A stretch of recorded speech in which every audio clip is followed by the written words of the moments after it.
Hello and welcome. I'm John Rahal for Mining Journal, Mining Magazine, and Australia Mining Monthly's 2024 Tailings Report. I'm here today with Ken Rahal, Director of Tailings Solutions at FLSmidth. Ken's come on to talk about a new product development that seeks to transform tailings management, namely the AFP 2500 pressure filter. Ken, welcome. It's great to have you here. Thank you, Dom. I appreciate the time. Ken, I want to start by asking you what the key innovations are that have been incorporated into the AFP 2500 pressure filter that make it such a significant product development, one that FLSmidth describes as a breakthrough in dewatered tailings solutions, no less. Sure. Probably one of the bigger ones is the new plate design. This new plate design extends the media life. And the media life is unfortunately one of the larger portions of the operating cost of a pressure filter. So we went through several years of testing and iteration to develop, determine where the wear was coming from, where the mechanical failure, also some related to blinding of the media. But the plate design was modified to remove any kind of points where we caused mechanical failure that was due to bending or sharp edges of the, basically breaking into the cake, breaking into the media itself. So we smoothed out the transition edges, as well as we relocated and optimized the location of the filtrate ports. Secondly, is around the wash systems that are designed for the filter itself. So we redesigned the high volume wash system for the cloth. So this has retargeted the system to the nozzles so that they better wash the area, but they also stay better aligned with the actual chamber between the plates through the life of the filter itself. So this has improved the operation in terms of the every cycle. If there's a need for high pressure washing, we have the system that's been designed to do this offline. And the reason we designed this to be offline is these things, high pressure washing of the media inside of the filter, I've seen it take up to about an hour and a half each day. So that kind of downtime really does impact the availability of the filter. And therefore, you can lower, if you get the availability goes low enough, you end up needing more filters. So we've tried to keep in mind how do we improve the system to improve the total cost of ownership as well as the availability. And speaking then of that total cost of ownership, how do those innovations serve to reduce that and improve availability? So probably one of the bigger impacts on total cost of ownership is part of the CapEx, the capital cost of the equipment. We've changed the design of the largest metal parts, the head and and the tail end, changed them from fabricated parts where they were you're manually assembling them, a lot of welding, a lot of hours go into that, and we've changed them to being cast parts. So there's two things that this has improved. It is, by casting, you create a mold, you can put the metal really only where you need it. When you're fabricating it, you end up you're using straight edges, plates, and you're trying to mold it together, and you're more restricted as to where the metal can be put inside these big end chambers. So that by reducing the steel amount, as well as reducing the manufacturing process, the cost of that, been able to reduce the cost of the filter quite a bit. Additionally, we've simplified the cloth shaker system. That has brought down the cost a little bit in terms of the capital side, but what it has done is it's simplified a lot of the maintenance needed around the shaker bars. And so that improves your through the life of the operation. You're not having to do as much maintenance. Another point that we found there was causing some cost through the life as the plates are moving and opening and closing, moving when the filter opens and closes, they wear out the bar that they were mounted on as they travel back and forth. So what we've done is put a wearable strip on top of the main sidebar And so that is, relatively inexpensive and relatively quick to replace.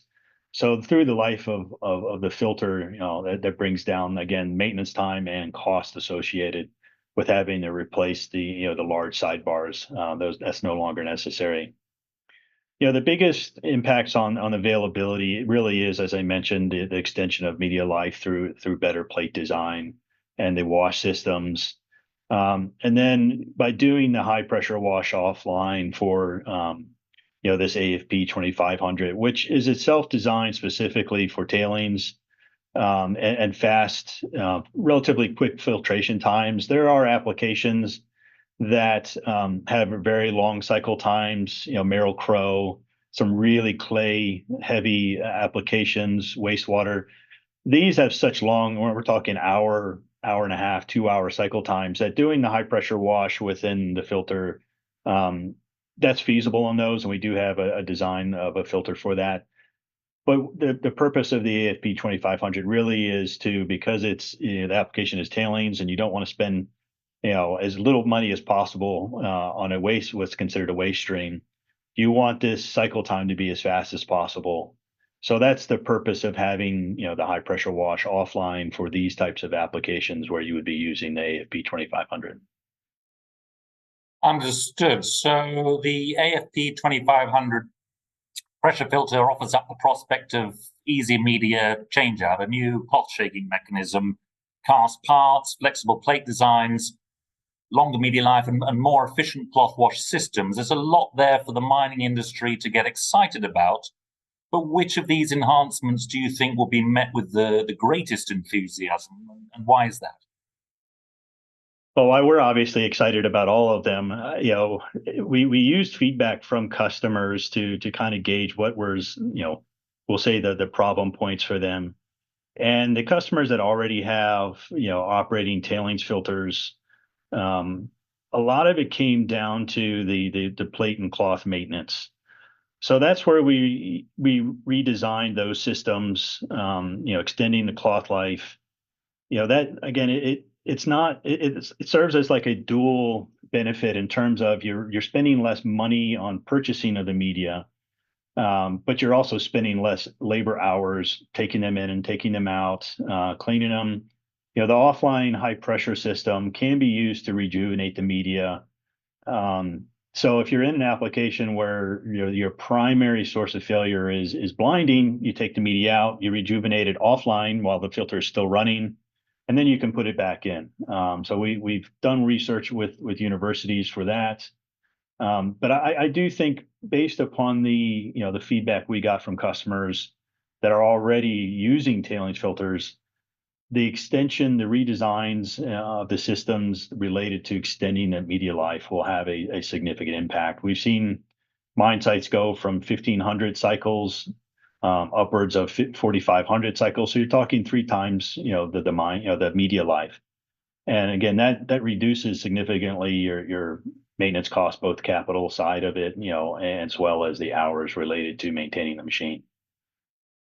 All right, so moving on then, the AFP 2500 is marked by data-driven control and decision-making that allows for optimized, proactive maintenance. But with this enhanced data-led approach to tailings management, does this product demand know-how as yet unavailable at scale to reap the benefits? Or would you describe its operation as compatible with existing skill sets?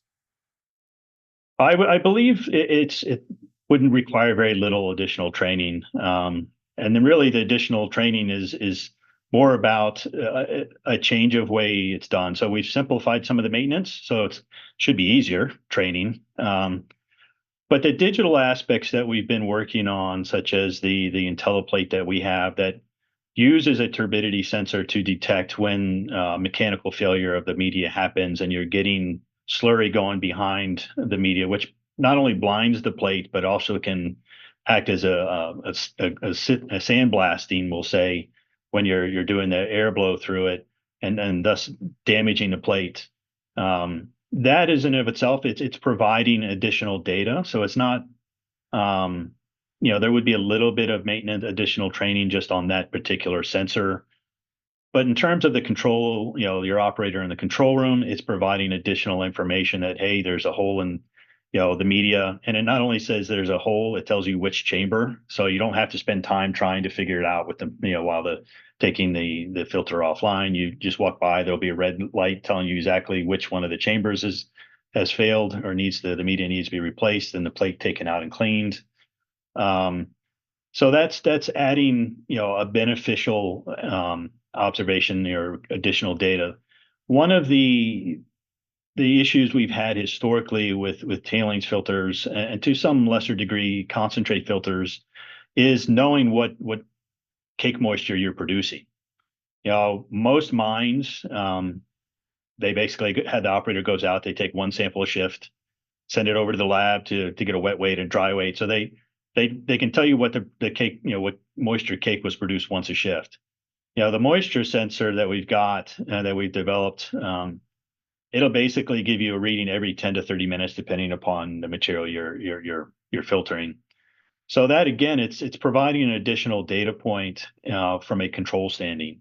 So not only is the operator able to see much closer to real time than once a shift, they can do it, a couple, 2 to 3 times an hour to make sure the filter is performing okay, or maybe the media is starting to blind and you're just not getting the performance. So now you need to go change some. That's again, it's an additional feature for the operator to view, but you can also then, now that it become available, you can start integrating it into a control philosophy like where our approach is to be done. Where you can make minor adjustments to the filter operation itself based upon that, that moisture sensor that you're getting. Typical control philosophy, do you have it trending up? Is it fine, or is it just random noise? Is your average too high within your acceptable limit? So all of that, is pretty standard within control systems. It's just it's been data that's not been available in the past. And so that additional data is really there to help the operators and really would require minimal training. And so at a strategic level, how does the AFP 2500 act to dovetail with FLSmidth's Mission Zero sustainability program? Yeah, so our Mission Zero goals really are zero emissions, zero energy waste, and zero water waste. So obviously the zero water waste, the AFP, if you're doing filtered tailings, you're recycling as much water as possible. But our Mission Zero approach really is not just looking at the dewatering side of it. It's looking at a more holistic approach to the entire process, all the way from conveying from the run of mine to your comminution circuit. So it's looking at how to incorporate newer technologies upstream in the comminution and processing side, and those impacts on your dewatering, within the flow sheet. So we've got a couple different newer technologies in the separations area, such as our reflux flotation cell and our coarse flotation. Both of these are kind of targeted to improve the grinding operation, in that it will be able to recover some coarser material. And so you can push to a coarser grind.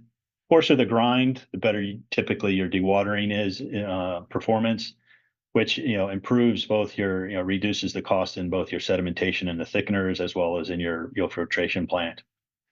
A positive, we'll say, side effect or byproduct of that coarser grind is that what we've seen in our studies where geotechnical consultants were involved, that coarser grind also improved the geotechnical characteristics of that tailings, which improved its deposition strength. So it really is just part of our Mission Zero objectives. It adds into, if we can reduce the grinding is obviously where a lot of the power consumption is. So if you can go to a coarser grind, you're again reducing energy waste, and kind of the zero emissions. If we can reduce the energy waste, which is where a lot of the emissions is going to come from, we're reducing fabrication costs, which again, from a supply chain, not just the active energy used in the actual mining operation, but if you're reducing the carbon footprint through your supply chain, then you're obviously having a beneficial impact, and that heavily supports our Mission Zero objectives. Interesting. Finally, then, Ken, let us know, why does the market need a product like the AFP 2500 now more than ever, would you say? So, filtered tailings has been done for decades, but it's always been at small throughputs, typically in the 10 to maximum 20,000 tons per day. And it really was restricted by the size of the filters in the past. So it was just far too many filters needed if you wanted to get to larger and larger tonnages. So what this did is it caused the OEMs, our FLS included, over the last 5 to 10 years, to really look at going bigger on the filters, because the goal at first was to reduce the number of filters. But what we found through our development cycles and looking and feedback from customers operating filters, that bigger didn't necessarily mean more efficient. So that's where the bigger can reduce your capital costs, but it doesn't always have the same impact, the same level of impact on your operating costs. And that's why over the last 5, 6 years, we started really focusing in on that total cost of ownership. How do we not only go bigger, but how do we make it, the operation of the filter, better, more efficient, so that over the whole entire life of mine, the costs come down. So, when you're looking at a project justification, many customers will look at net present values, and they're going to look at, over not just the capital cost is significant, but you still need to look at the entire operational cost over, 20, 30, sometimes these mines are 50 more years. So the operating cost can add up over time. But we also wanted to simplify the maintenance, and operation itself of the filter by adding in digitalization, so it's easier to control, and there's less guesswork. So, I think the innovations that we've incorporated into it, really with that focus of controllability as well as total cost of ownership, will hopefully help more of our customers to be able to truly implement filtered tailings, even at those larger tonnages, which will help then support their own sustainability goals and their mission statements, and trying to become better, community partners. Well, look, thank you very much, Ken. It's been enlightening. I've been speaking with Ken Rahal at FLSmidth. I'm Dom Hale. Thanks for watching.